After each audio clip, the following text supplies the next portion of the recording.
training ground at Carrington buzzed with renewed energy today as Manchester United's players stepped onto the pristine pitches under the watchful eye of their new manager, Ruben Amorim. The Portuguese tactician, known for his meticulous approach and emphasis on tactical discipline, wasted no time in stamping his philosophy on the squad. Amorim's appointment as Manchester United's manager has ushered in a wave of optimism among fans and players alike. Arriving from Sporting CP, where he turned the Portuguese club into title winners, Amorim's pedigree for nurturing talent and implementing fluid, attacking football is expected to reshape United's fortunes. The early signs of change were evident today as the players participated in a training session that combined high-intensity drills, tactical shape and specific focus on defensive organisation areas that have troubled United throughout the season. The session began with a brief huddle led by Amorim, whose calm yet assertive demeanour commanded the squad's attention. Reports suggest that the manager, keenly aware of United's vulnerabilities at set pieces and defensive lapses, instructed his coaching team to focus on improving positioning during dead ball situations. Players were split into small groups, with one half practicing offensive corner routines, while the other half drilled defensive formations. Set-piece specialists such as Bruno Fernandes and Christian Eriksen were heavily involved in rehearsing deliveries aimed at exploiting gaps in opposition defences. Meanwhile, defenders like Raphael Varane and Lisandro Martinez worked tirelessly to regain defensive cohesion, with Amorim stopping play frequently to issue tactical tweaks. Coaching staff could be seen animatedly pointing at zones, urging the players to communicate better in close spaces that had previously been left exposed. Fitness and conditioning pushing physical limits. After weeks of gruelling fixtures, fitness conditioning was high on Amorim's agenda. Under the guidance of fitness coaches, players endured short, high-intensity sprints combined with recovery sessions to improve their endurance and sharpness. Young stars like Alejandro Garnacho and Kobbie Mainoo impressed with their energy, while seasoned players like Marcus Rashford showed determination to push beyond their limits. Reports suggest that Amorim praised Garnacho's work rate, pulling him aside to encourage the youngster to maintain his fearless approach on the ball. For the goalkeepers, the session included specific training to sharpen reflexes. Andre Onana, whose shot-stopping abilities have been vital this season, was put through rigorous drills alongside backup keepers Altay Bayındır and Tom Heaton. At the heart of Amorim's coaching philosophy lies team chemistry, ensuring players understand their roles while seamlessly working together.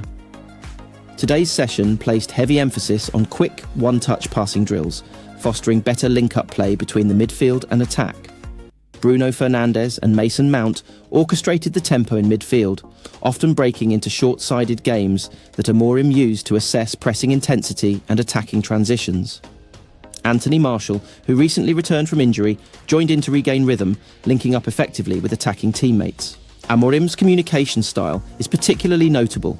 He frequently spoke to players one-on-one, explaining tactical nuances and building personal relationships, something he is renowned for in his coaching career. Amorim was meticulous in addressing Manchester United's defensive struggles. Throughout the session, players were instructed to remain compact, minimise spaces between lines, and anticipate opposition movements. Defenders practiced zonal marking and pressing triggers, with Harry Maguire and Victor Lindelof stepping up to showcase leadership in defensive blocks. Diogo Dalot and Luke Shaw, playing on the flanks, worked on overlapping runs while also ensuring their recovery positioning remained solid.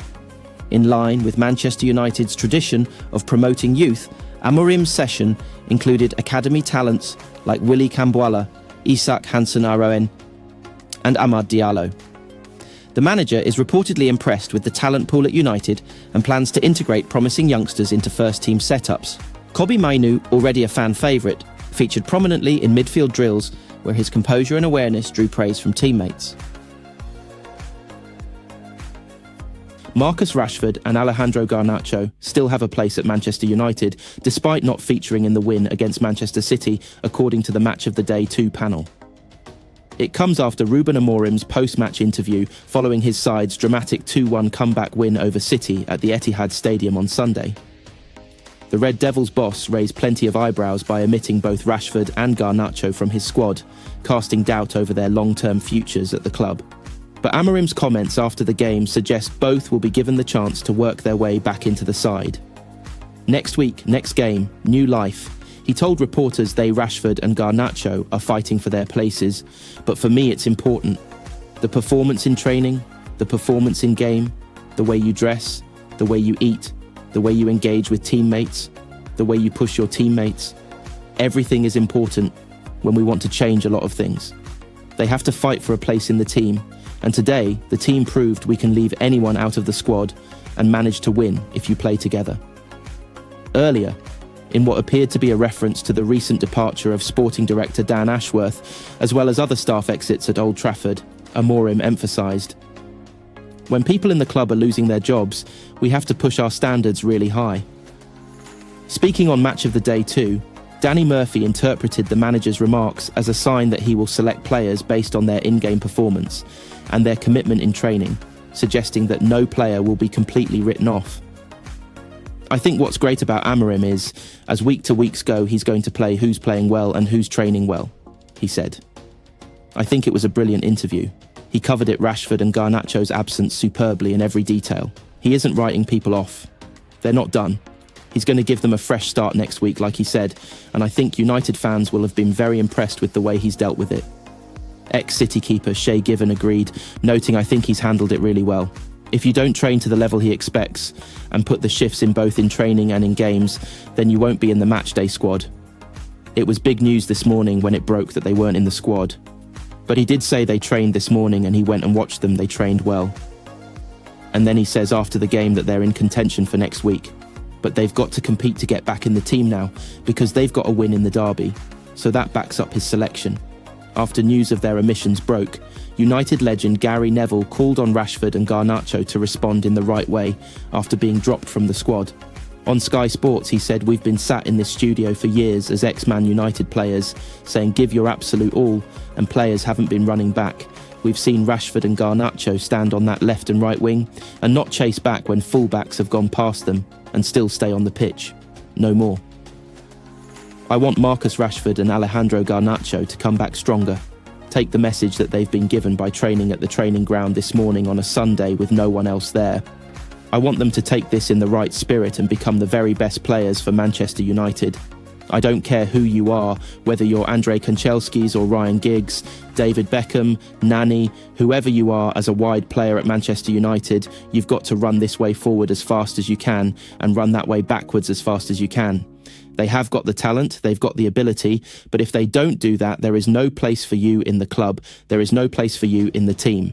Before their exclusions, both Rashford and Garnacho had featured in every single one of United's 24 matches across all competitions this season.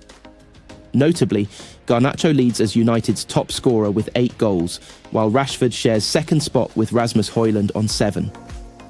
However, neither player has really been close to top form in 2024/25. And with Ahmad now seemingly cementing his place on the right wing, they will have to compete for the left wing position, not only with each other, but also with players like Mason Mount and Antony. Up next for the Red Devils is a Carabao Cup quarter-final match against Tottenham on Thursday. Following this, they will take on Bournemouth, Wolves and Newcastle in the Premier League to conclude the year. We want your views, Reds. You can become even more involved with our Manchester United coverage by signing up. This will unlock a whole host of things, including joining the comments and taking part in our special Q&As, where you can speak directly to our reporters about what's happening at Old Trafford this week and beyond.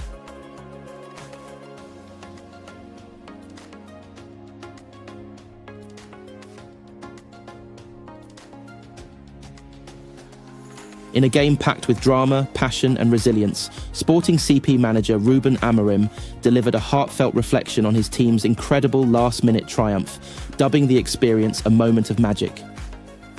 His post-match comments captured the euphoria that gripped both the players and the fans as they pulled off a victory that seemed improbable just moments earlier. It was incredible, Amorim beamed in the post-match interview. It was Sir Alex Ferguson time. I believe in it, something magic happened. Comparing the moment to the legendary former Manchester United manager's famed ability to inspire late comebacks, Amorim's words resonated deeply with fans who witnessed what felt like a football fairy tale. The match itself was no walk in the park. Sporting faced an opponent that pushed them to their limits, with chances missed and tension mounting as the clock ticked away. For much of the game, it seemed like the result would slip out of their hands, but Amorim's squad embodied persistence, refusing to bow to the pressure. It was a very tough match, but we believed until the end, Amorim explained. We managed to score, and we needed that win. It was important for us and for our fans. His comments highlighted not just the physical challenge, but also the mental fortitude that his team displayed in overcoming adversity. With the game on the line, Sporting's never-say-die attitude paid off in spectacular fashion. The decisive goal came in the dying moments of the game, sending the stadium into raptures. It was a goal that epitomised the spirit of belief Amorim has cultivated within his team. For the fans in attendance, the moment will be etched in their memories as one of pure jubilation. The comparisons to Sir Alex Ferguson, a master of late comebacks, seemed fitting. Amorim's acknowledgement of the legendary manager added an extra layer of significance to the victory, reminding the football world of the power of belief and perseverance. This victory was not just a statement of Sporting CP's resilience, but also a gift to the fans who have stood by their team through thick and thin. Amorim's acknowledgement of their support underscored the connection between the club and its loyal followers. We needed that win. It was important for us and for our fans, he reiterated, expressing gratitude for the unwavering passion that fuels the team. With this victory, Sporting CP will look to build on the momentum and carry the lessons of belief and determination into the remainder of the season. Amorim's leadership continues to inspire, and his ability to motivate his squad in critical moments has further solidified his reputation as one of football's brightest managerial talents. This match may be over, but the magic of the moment will live on. A testament to the beauty of football and the joy it brings to those who believe until the final whistle.